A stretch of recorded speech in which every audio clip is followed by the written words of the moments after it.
premier objectif de cette audience était de présenter déjà physiquement ce qui a été qualifié par les experts de corps solide. Parce que l'expertise en a parlé, il fallait que ce soit vu à l'œil nu. Parce que les experts, dans leur rapport, ont déterminé qu'en dehors de ce qu'ils avaient pu expertiser, il y avait des corps solides, c'est-à-dire que des matières solides qu'ils n'avaient pas pu expertiser du fait de certains facteurs. Donc c'était ça le premier objectif de cette audience.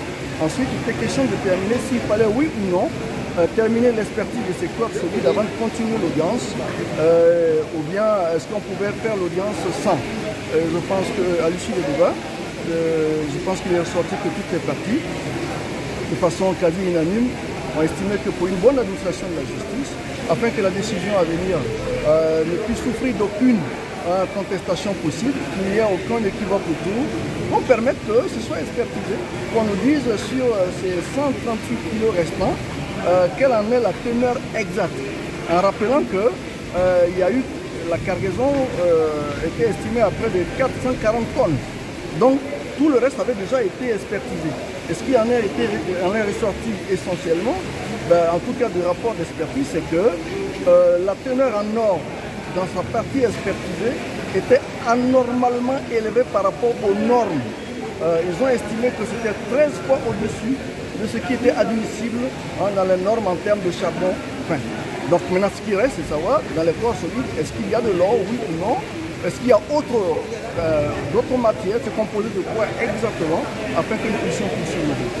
Est-ce que ces anomalies en termes de hausse des teneurs d'or vous confortent dans votre position, à savoir que c'était de la fraude? Ah oui, pour nous absolument oui, c'est notre interprétation, c'est de dire simplement que, écoutez, Esakan semble dire, oui c'est du charbon fin. Les experts semblent dire oui, dans le charbon fin on peut trouver de l'or. Parlons très simplement, dans le charbon fin on peut trouver des résidus d'or. Mais si ça atteint une teneur donnée, on ne peut plus dire que c'est normal. Parce que ça aurait dû être traité pour que l'or en soit extrait. C'est ce que semblent dire les experts, en disant que c'est 13 fois plus élevé que la norme, qui serait de 63 grammes par tonne. Et là on en a trouvé 764 grammes par tonne. Donc la teneur d'or retrouvée dans cette cargaison, pour eux, j'estime que c'est anormalement élevé.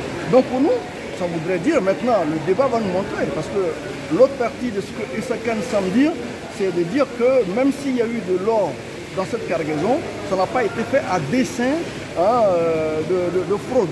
C'est ce que les débats vont nous démontrer. Les débats nous diront si oui ou non, c'était fait à dessein de fraude, ou est-ce que par erreur de manipulation ou par défaillance technique, il peut se retrouver autant de quantités d'or dans du charbon supposé fin. Je ne sais pas d'où vous obtenez, ou du moins d'où vous avez obtenu les informations selon lesquelles, dans la partie déjà expertisée, les teneurs en or sont anormalement élevées. Ce n'est pas vrai du tout.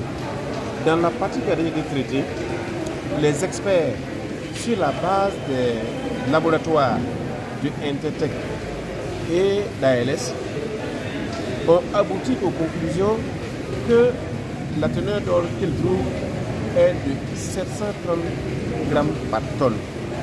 Alors que Esakan avait annoncé, pour obtenir l'autorisation, que dans son charbon fin, il y a 860 et quelques grammes par tonne. Ça veut dire que les experts eux-mêmes trouvent des teneurs inférieures à ce que Esakan avait annoncé. Donc, on ne peut même pas imaginer, penser un seul instant, qu'il y a des cas de fraude dans les cas d'espèces. Souvenez-vous, depuis le début de cette affaire, on avait dit que les conteneurs même contenaient des lingots d'or. On est parti tamiser tous les sacs, tous les 32 conteneurs, on n'a pas trouvé un seul lingot d'or. On a trouvé des blocs de cailloux et tout, qui sont des résidus de traitement de charbon fin. Et c'est ça qu'on a mené ici. Et le procureur, une fois aussi, encore, a dit à l'opinion ici, à l'audience, qu'il y a des lingots d'or dans ce qu'il y a dans ces cantines.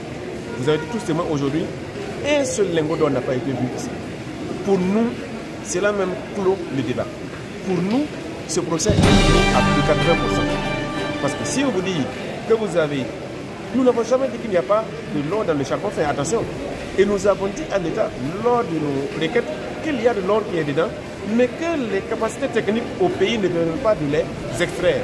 Et donc nous demandons l'autorisation pour aller les extraire au Canada. Et l'État même a envoyé ses techniciens aller visiter le laboratoire qui était extrait, traiter le charbon fait pour extraire l'or là, et a validé le choix. Donc nous sommes aujourd'hui étonnés que le même auteur aujourd'hui vienne pour dire que oui, on a fraudé, qu'il y a de l'or dedans. Mais bien évidemment qu'il y a de l'or dedans. Si on ne transporte pas du vide pour aller au Canada, bien évidemment qu'il y a de l'or. Et ça, c'est connu de tous, connu de l'État, connu de toutes les parties. Donc pour nous, franchement, on est soulagés parce que depuis le début de cette affaire, nous avons toujours dit il n'y a pas de lingot d'or dans cette affaire, il n'y a pas de fraude dans cette affaire.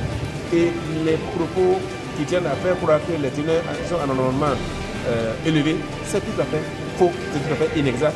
Les rapports sont là, nous pouvons les mettre à votre disposition. Les experts ont trouvé des teneurs moins élevés que ce que les avait annoncé.